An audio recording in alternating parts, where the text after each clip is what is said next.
Okay, thank you everyone for joining today's Astro seminar. Today we have Associate Professor Sarah Martell as our speaker today. She is a Science Associate Professor at UNSW, specializing in stellar structure and galactic archaeology. She did her PhD at UC Santa Cruz with Graham Smith and then moved to Heidelberg as a postdoc, and then moved to AAO as a research fellow. Since 2014, she received a DECRA and took it to UNSW, and she's been there ever since. She is into large team projects, and she's currently part of the survey management group for GALA and co-lead for the science working group in Mauna Kea Spectroscopic Explorer project. And she's also currently a member of the AAL Science Advisory Committee, which we had an AAL update about 2 weeks ago, I think. And she's also the chair of ATAC, so if you have any comments on that, and she's happy to answer any of those questions too. So yeah, please, Sarah, take it away. Okay, well, thanks so much, Rio. It was really nice to be invited to this because I haven't actually talked about work to other people in a while. There have been all of these online conferences, and almost all of them are in time zones that just do not work in Australia. And so I haven't really had that same kind of conversation about research with people outside of the sort of my collaborator group in a while. So I am probably a little rusty, but I'm looking forward to doing this and hopefully having some interesting conversations after. So yeah, hi everybody, I'm Sarah, and I want to talk about some current work that we've got going on. All right, so do you see that okay? Yes. Good, okay. Just always gotta make sure the screen sharing is actually doing what you thought. So yeah, I wanted to talk about some work that I've been interested in for a little while now and started making some observational progress on. But I really need to acknowledge that a lot of the work that I'm going to talk about has been done by students here at UNSW. So one of them is Chantel Ho, who did her honors project with me last year. And the other one is Kirsten Banks, who is doing a PhD right now. And this is kind of the central project of her PhD thesis. So to set the scene, the large scale goal of this project, the idea of spectro-seismology, is that we want to make maps of the Milky Way. We want to understand how stellar properties are distributed. We want to understand orbits and abundances and the mass function and how that's distributed across the galaxy physically, so we can compare it with other spiral galaxies, so that we can compare with models of how galaxies form, and try to get a more accurate picture of the history of the Milky Way. And in order to do that mapping, we need to know where the stars are. And so we need to know distances to stars, but distance is one of the classic problems for stars, in that we have several methods that give you approximate distances, but it's hard to be accurate a lot of the time, especially for distant stars. And so Gaia, the Gaia satellite, has been tremendously important for this. Gaia gives geometric parallax for a couple billion stars, which is huge. This is extremely important. And also in data sets from the Kepler and TESS satellites, for any stars where we can use Asteroseismology to work out the surface gravity, that also gives us a much more precise measure of the distance to stars. So if we, this picture here is an age map for the Milky Way based on APOGEE survey data. If we want to look at age gradients across the Milky Way and compare them to other galaxies, it really helps to know where the stars actually are. You can't do a very good D-metallicity DR if the error bars on R are 30% or 50% or something, it doesn't give you a very satisfying answer. To set the scale here, the galactic center is sort of the middle-ish of the picture, and the sun is the center of the data set because we're observing from here.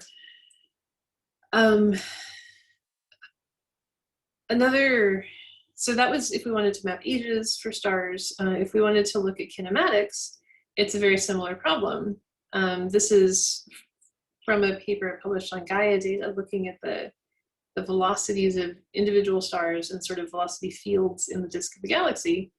And again, the sun's the middle of the plot, but now the galactic center is off the side of the plot. So this is a bit zoomed in compared to that apogee map. Knowing exactly where the stars are allows us to see this sort of smaller scale structure. So what I've got here is the velocity of the stars away from the center of the galaxy, VR, and the velocity in the direction of rotation, V phi. There's also a VZ panel in this figure in the paper, but I couldn't get it to fit in the slide and still be large enough to see. So anyway, you can see spiral structure, you can see interesting small scale stuff going on there that if we didn't have that the distance resolution would get really washed out. So distances are important if we want to accurately map what's there so that we can compare it in a reasonable way to models of galaxy evolution or to observations of other galaxies. However, those two things that I mentioned, parallax and asteroseismology, are only really accurate within a few kiloparsecs. So the sun is 8 kiloparsecs from the center of the galaxy. And if we only have accurate distances out to sort of 3 or 4 kiloparsecs, I mean, that's huge. That's a lot of stars, and that's a large fraction of the galaxy that we accurately know where everything is and can do these very accurate maps with.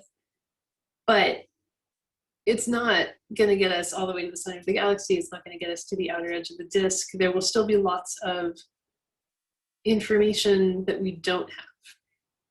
And so in parallax, the limitation is simply that there is a measurement error on Gaia positions. And so that feeds into a measurement error on Gaia parallaxes of about 50 micro arcseconds, which is incredibly small. But when the parallax itself gets down to be sort of on a comparable level at several kiloparsecs, then the fundamental accuracy of the distance is limited. In asteroseismology, the limitation is actually that the oscillations of the stars get too slow, and the frequency is too low, and the time series analysis is not able to be accurate anymore. So for more luminous giants, we can't accurately do asteroseismology to get the surface gravities and therefore the distances of them. However, there's a way around this, which is that if we use standard candles, then we know exactly where stars are.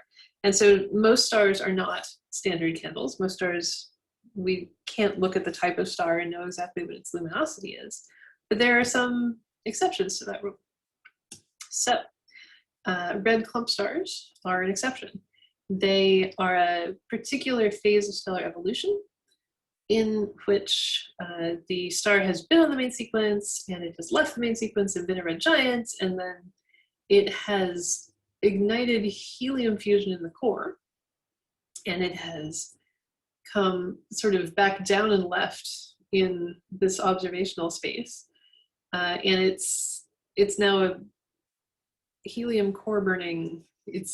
You could say it's on the helium burning main sequence, but I'm a little uncomfortable with there being too many things called a main sequence. It's a particular stage of stellar evolution that happens after the red giant branch.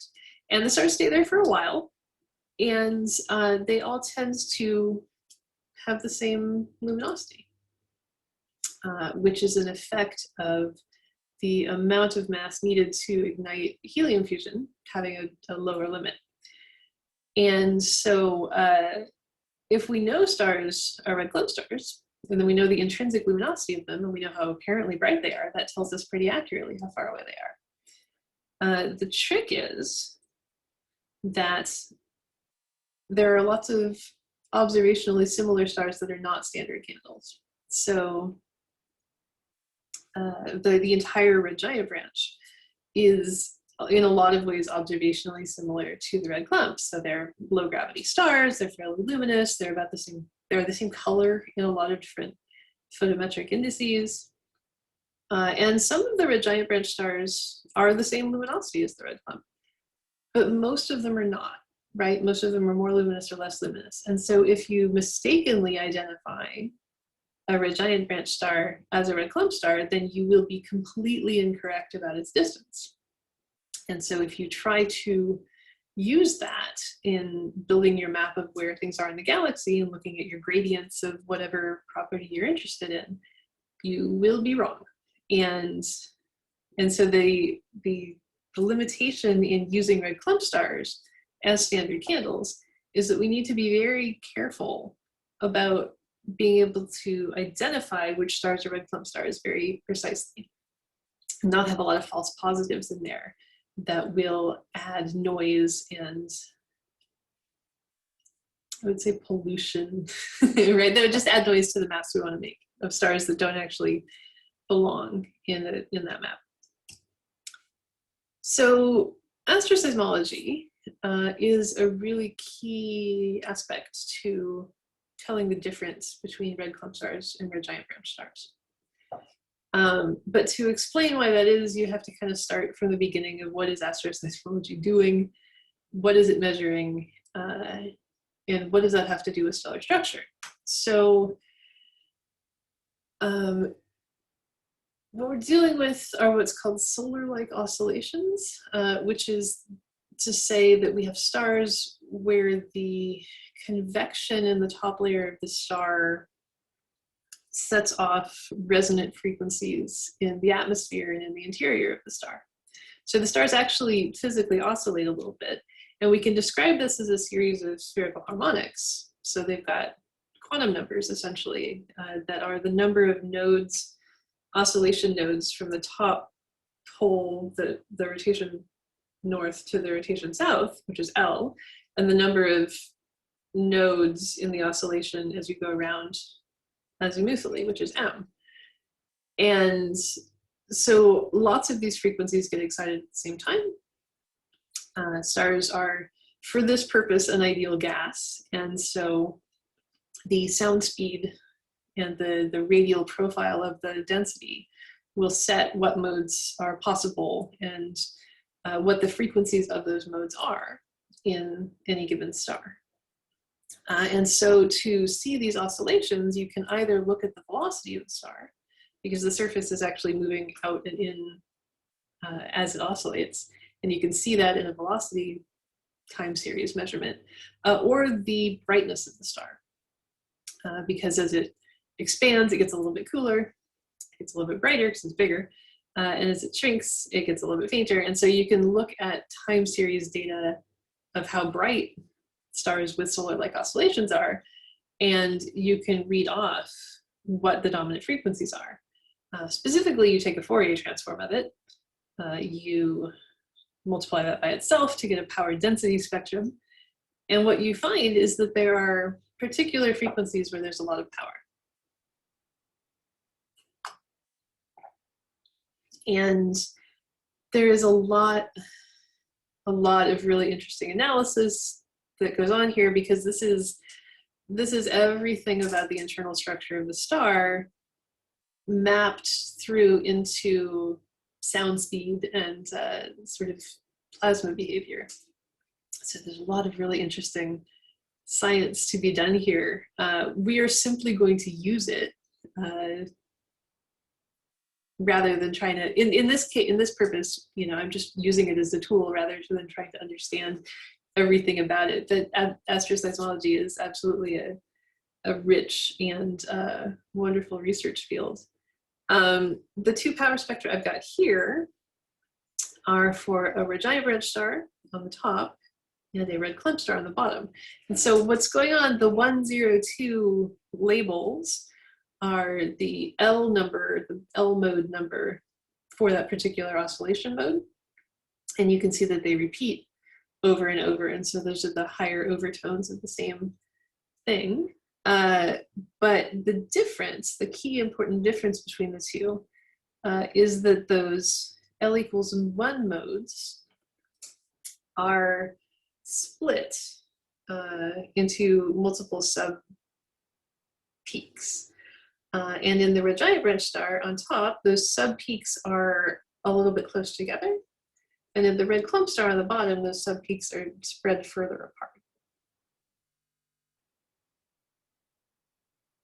And this can be quantified. Oh, and okay, but before I go to that, another thing that I think is really neat about this is that the overall frequency where these oscillation modes are located is, I mean, like I said, it's driven by the density of the star and the sound speed. And so if you compare stars across a range of surface gravity, which is basically telling you density, then you can see a very strong movement in where the power in the power spectrum is. So this is a series of red giants from high luminosity at the top to low luminosity at the bottom. And you can see that the frequency where we're observing shifts way down as you go up to the very luminous stars. And so this is what I was saying about the limit on how useful astroseismology is for distances. Once you get to very low frequency oscillations, they're hard to dig out of the noise of the data set, and also you run into the Nyquist frequency of your data being not low enough for you to, well, no, that's not right. Anyway, it becomes something you can't measure reliably. But this is just a really wonderful sort of visual explanation of how seismology behavior changes as you move up the giant branch. Okay, but the key thing is that splitting between the L equals 1 submodes in red giant branch and red clump stars is actually very crisp. So Tim Betting, 10 years ago now, went and put together a really beautiful high fidelity data set from the Kepler satellite and measured delta nu, which is the spacing between the sequential L equals 0 modes, and this delta p, which is how broad the splitting of the L equals 1 submodes is. And what you see is that red giant branch stars, which are all plotted in blue here, all have fairly narrow splitting of that mode, but the red clump stars, which are in red and orange, they're clearly different. So at all these different values of delta nu, which basically is telling you about the luminosity of the giant branch star, if it's a red clump star, if it's got a helium-burning core, that comes out very clearly in the observables. So you can see the splitting of that L equals 1 mode gets much stronger. And so this is an observational plane where suddenly those stars are not similar. They're very different from each other. And so this is useful, right? If we want to identify confidently which stars are red clump stars, astroseismology can tell us that very clearly. There's no ambiguity in this figure, right? This is great. So that's great. That's an important foundation for being able to know which stars are red clump stars, and therefore which stars are standard candles, and therefore where these stars are in the galaxy, and then we can make our maps and do our gradients and all of that. But it requires getting astroseismology data for everything, and seismology data is very time consuming. You need long and very precise time series photometry, and that's a lot of work. It's a lot of time, and there are satellites up right now, right? Kepler did all of the K2 fields in addition to the original Kepler field. TESS is observing stars across the entire sky. Plato will come up in the future, and extend that work. But if there was a way to get at seismic information without actually having to take astroseismology data, then that would help us out. That would simplify, or that could potentially make it easier to get confident red clump identifications. So there were 2 papers in 2018 that tried to do exactly this. And what they did was they said, okay, so we're doing a lot of machine learning and neural networks and regression and stuff in astronomy right now. So can we use spectra of these stars that are in the Kepler field or in K2 fields? We have clear seismic identifications for which ones are red clump stars and which ones are red giant branch stars. Can we train our networks to predict that information from the spectra that we have? Because we have large data sets of optical and infrared spectra of stars across the Milky Way at a bunch of different spectroscopic resolutions. And so this is a figure from a paper by Keith Hawkins, doing that with data from the APOGEE survey, which are infrared sort of medium resolution spectra. And so this is the input. This is the seismic information, and you can see very clearly a separation between the giant branch and the red clump, and what's called the secondary red clump, which is where high mass red clump stars go. And so they're not as good as original red clump stars at being standard candles, but they're pretty close. Anyway, this is their prediction based on the spectrum. And it's pretty good. You know, it's a pretty good reproduction of the original data set, which is fascinating. Because you would kind of come into this project thinking, if we could tell the difference between these stars spectroscopically, we would have done it by now. But clearly, we don't.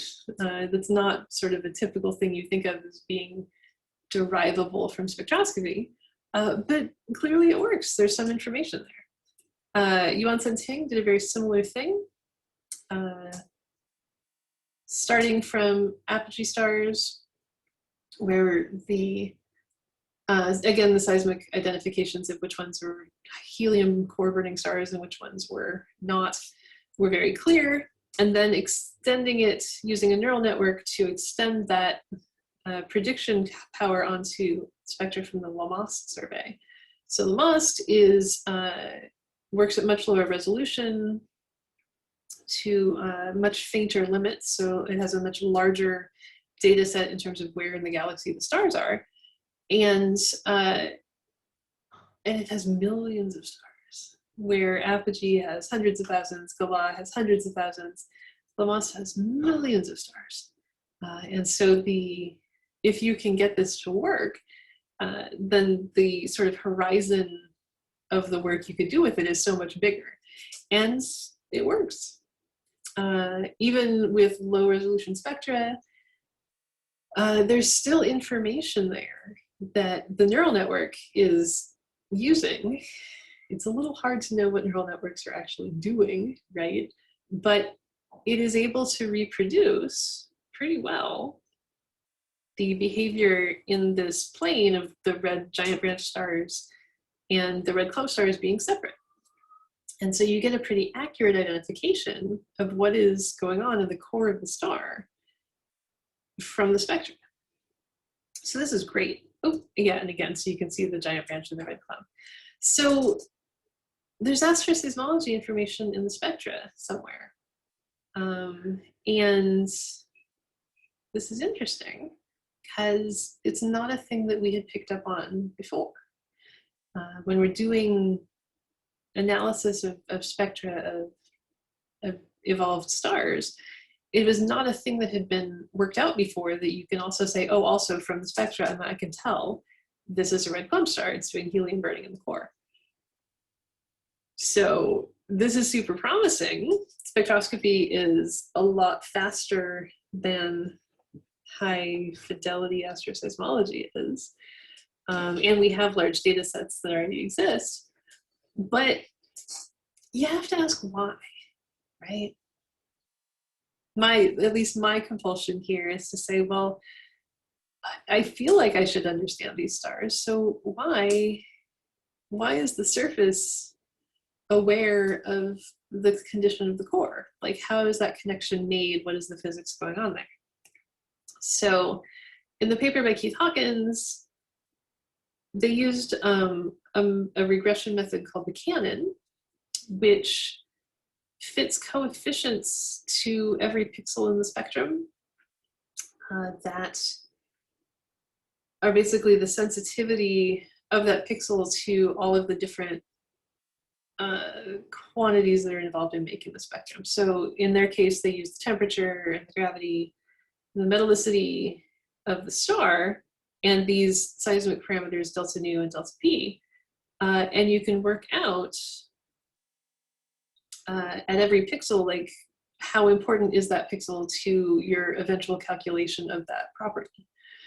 And so you get the bottom panels of these plots are that sensitivity to the period spacing, which is the vertical axis on that seismology plot.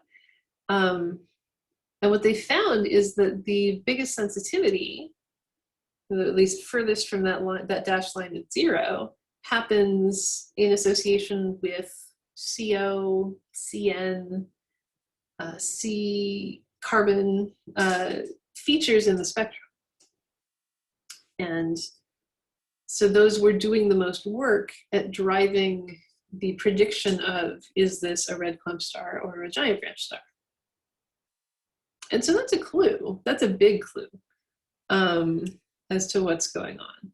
So if there's some kind of systematic difference in the carbon or the carbon and nitrogen abundances between red clump stars and red giant branch stars, that looks like possibly stellar evolution at work. And that is because both of these kinds of stars have a hydrogen burning shell in the interior that's running the CNO cycle. So they are constantly in that shell converting carbon and oxygen into nitrogen. And so when stars are red giants, there is also a constant mixing that happens that pulls some of that material from the hydrogen shell out to the surface. You can see the abundance of carbon drop as stars ascend the red giant branch. And so this could be a reason why there's a systematic difference between stars that are still on the giant branch and stars that have already been through that and are now in the red clump. That they've already gone through their entire mixing phase. And so probably they should have lower carbon and higher nitrogen. And the stars that are still on the giant branch are still in the middle of that process. And so their abundances are not quite as evolved, not quite as diverged from where they started yet. Alternately, we know that there's dramatic stuff that happens between the red giant branch and the red clump. You actually have to ignite helium fusion. And that this is a fairly dramatic event. It very strongly changes the internal structure of the star. It takes the core from being held up by electron degeneracy to being non-degenerate, and rearranges the temperature gradient and does a lot of stuff there that potentially could also set off some large-scale mass motions and could absolutely change the surface abundances. The trouble there is that we don't actually have strong predictions of what should happen. So it's a bit unconstrained in a theoretical sense. And so my other work has to do with lithium-rich giants, which also might have something to do with a mixing process triggered at the helium flash. So this sort of connects across a bunch of different research questions that I am interested in, but that's all I'm going to say about lithium, promise.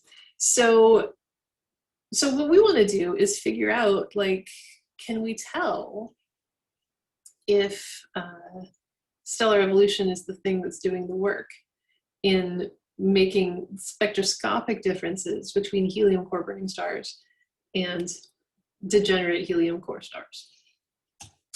So one of the things that we did was to put in a proposal for VLT time to get spectra with X-shooter, which is the spectrograph that goes from the UV out to the near infrared, for 25 red clump stars, 25 red giant branch stars, and see if we can see differences there.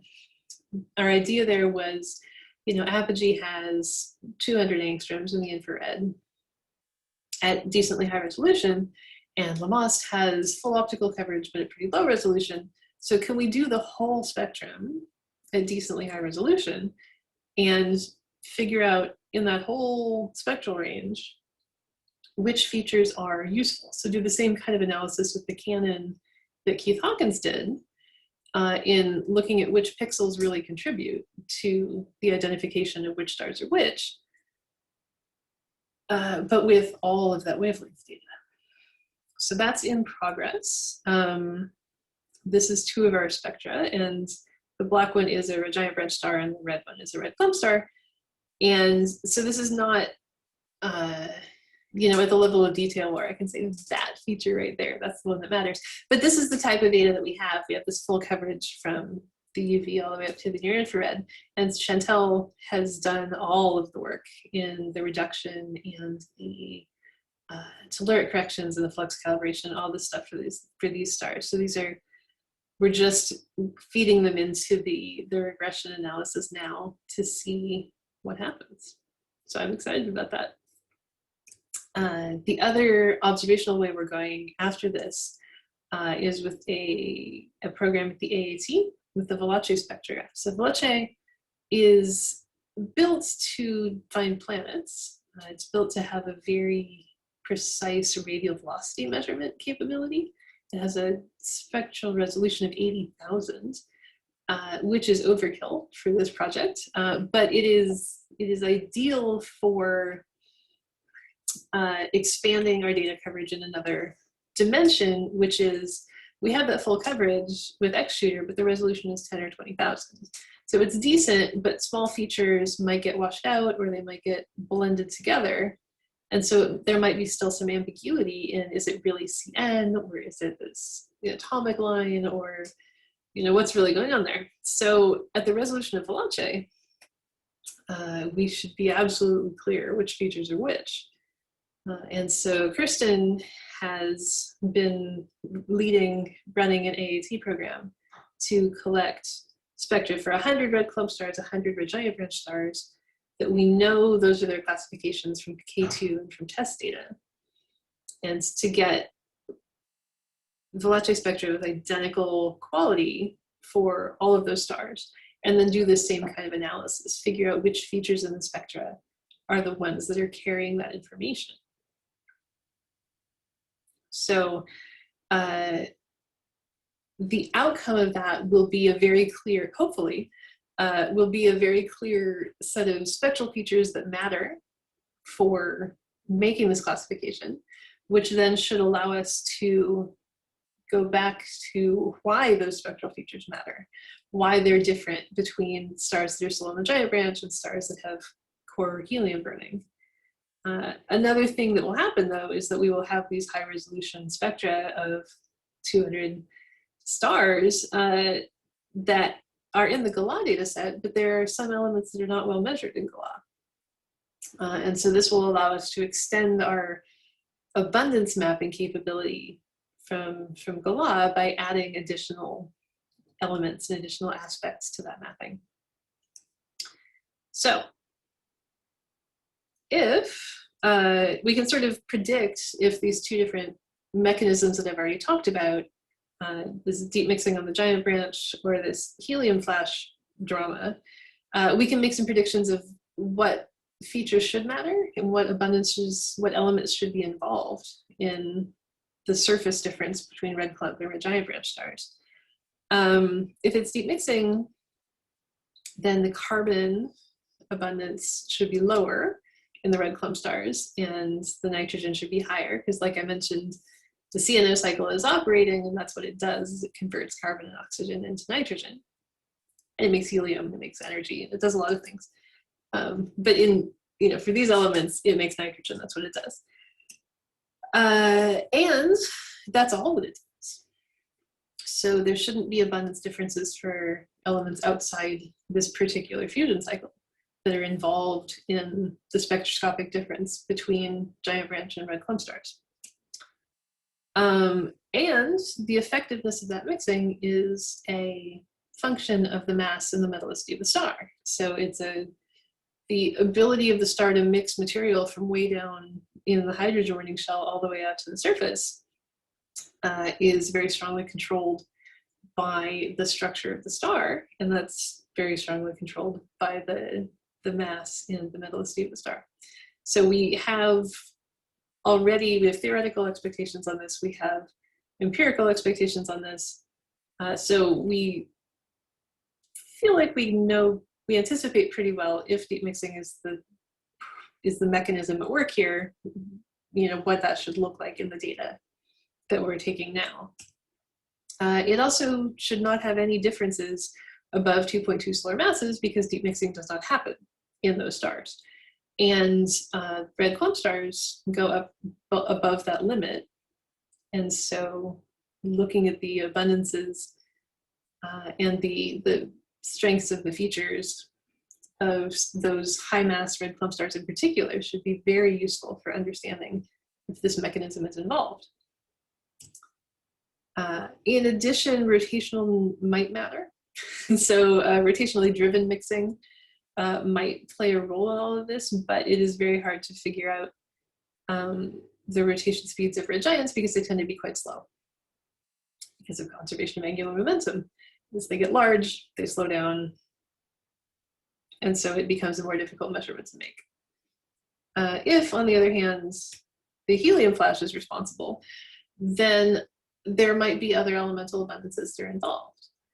If you go and homogenize the inside of a star that's been running fusion and has recently ignited helium fusion, you might get elements outside just the CNO loop that matter, that are affected by that. Probably these CNO abundance differences would be stronger in the dramatic mixing case than in the ordinary deep mixing case. And there shouldn't be this mass cutoff at 2.2 solar masses. There might be something else that we don't really understand very well because we don't have a lot of strong predictions of what should happen to the interiors of stars at the helium flash. But this might be a way to tell us what's going on in the interiors of stars at the helium flash. If there's a mass cutoff at a different place, or if there's some kind of strong dependence on the stellar mass and the surface abundance changes. And of course, it's also possible that neither of those things will turn out to be responsible, in which case we'll have to come up with a new explanation of why the surfaces of stars in this part of their lifetime know what's going on in the core. Ooh, and that was the last slide, ending with question marks. So yeah, that's the sort of why we're doing this project and some specifics on how it should work and sort of where we're at the moment. I'm happy to take any questions if people have them. Thank you, Sarah. Let's give a round of applause. We've heard some real claps here. So yeah, thank you for a very interesting talk. Does anyone have any questions for Sarah? If so, could you raise your hand in the participants thing, or just write in the chat box? So, oh, we have a question from Simon. Hi, Sarah. Hey, Simon. Nice talk. Oh, thank you. Yeah, I was just wondering, seeing as there's no flash and no deep mixing in the more massive stars, has the spectro-seismo been shown to work for more massive stars, like so in UNSW's paper? Ooh. So looking back at their figures, it doesn't do as good a job on the secondary red clump as it does on the original stars. In the Hawkins paper, it does work. You can still tell that those more massive stars have a higher, they're higher up on that particular plot. That's interesting. So it might suggest that it doesn't depend on the flash then. True. Yeah, it's a good point. I've got a comment. The chemical differences that you're sort of looking for in the last couple of slides, there might be something different between the flash and the RGB deep mixing because they're done on quite different timescales. So like RGB is like millions of years or so, depending on the mass, and the flash is like much shorter, like 10 to the 3 years. So that sort of limits what you can do. You have different chemical signatures. I don't know if anyone's sort of done models of that. There might be something to look at. Yeah, for sure. I would love any input you guys have on what's feasible, what's realistic in terms of, if you only had 1,000 years. Yeah, well, there's a model by stuff. Yeah, there's a model by Schwab to try to model the lithium production. So lithium is my favorite element, and I tried really hard to not talk about it because I love it. Okay. Yeah. But yeah, we could look at that. So what the chemical difference might be given the different time scales. Yeah, cool. Thanks for your talk. Oh. Yeah. Any other questions from the audience? Tanner, go ahead. Howdy, great talk. I just had a quick question. So you were talking early about how you obtain the period spacing so that you can disentangle the clump and RGB stars. That's dependent on the L=1 modes, yeah? Mm-hmm. Yeah. Given that that's entangled with your rotational splittings, is there like a relationship between your ability to, disentangle these red clump and RGB stars dependent on the rotation? Does it become harder when you have faster rotating stars, or? Yes, it absolutely should. And there's the complication that the rotation axis matters because if it's rotating but not in the direction of your line of sight, then it won't affect, like you can't tell. Yeah. Yeah. That absolutely would matter. I think that probably the broader splitting from the higher density core is a dominant effect compared to how much you get the splitting from the rotation. And I think also you would see that in some of the other modes as well, but I could be wrong about that. Okay. Yeah, I assume they would be disentangled first before they're put through what you're working on. It was just like, would it be harder, and does it decrease your accuracy as you increase in rotation? Yeah, I think both of those things are true. Cool. Yeah. Thanks. Any other questions? Well, meanwhile, can I ask one? Oh, did anyone mute themselves? Yeah. Okay, yeah. So, does binarity play any role here? Like, is it hard to measure seismology when you have a companion thing? Yes. Binary stars are a sadly neglected and extremely important aspect to basically everything in stellar evolution.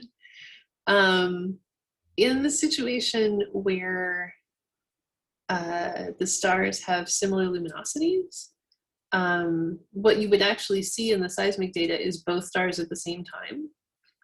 Right, the spatial resolution on Kepler and on TESS is pretty large, and so you get both stars at the same time.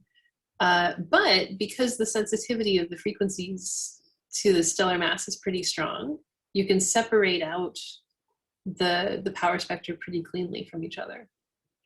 So it's very messy in time space, but in Fourier space, they actually separate pretty nicely. I have not looked at all into whether these stars are binaries. And I should probably do that for a number of reasons. We know that close binaries, often the seismic signature is very suppressed. So there's less oscillation and less I'm not entirely clear on why this is, but when there's a significant tidal force between the stars, they don't oscillate as much. But also in terms of mixing and in terms of potential abundance changes, binarity can be a huge factor in that. Yeah. Yeah. Thank you. That's a very good thing to think about. Yeah, I mean, are you aware of out of the like 100 or 100 plus 100 stars you're looking at now, any of them are binaries, or you just haven't? We haven't looked. I haven't even thought about it. We should really check that out, because that might add a whole new angle to what we could ask with this data set, which would be great. Yeah. Thank you. Any more questions from the audience?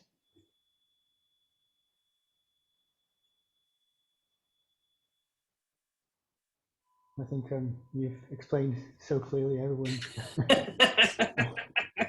Well, I mean, like I said at the beginning, I'm kind of rusty at this, so I kind of just enthused for a while about this project, but I do think it's really cool, and I love the work that Chantel and Kirsten have been doing on it. They've been doing a great job. So it's really fun to talk about it. Yeah, it was really interesting, and yeah, I mean, I'm not too familiar with the LAMOST star, but yeah, I got into it. So, yeah. Okay. If there are no more questions from the audience. If not, shall we? Well, we do have a couple more minutes left, so let's wrap it up for here. But can you, if possible, we can ask Sarah to stay online for a couple more minutes if anyone has any questions they want to ask in person. Sure, that'd be fine. And also, like Rio said at the beginning, if you have any comments about ATAC or AAL, I'm happy to take any thoughts you might have about those things. Okay, so thank you again, Sarah, for your very nice talk. Oh, you're welcome. Thanks so much for the invitation. And yeah, see you all next time.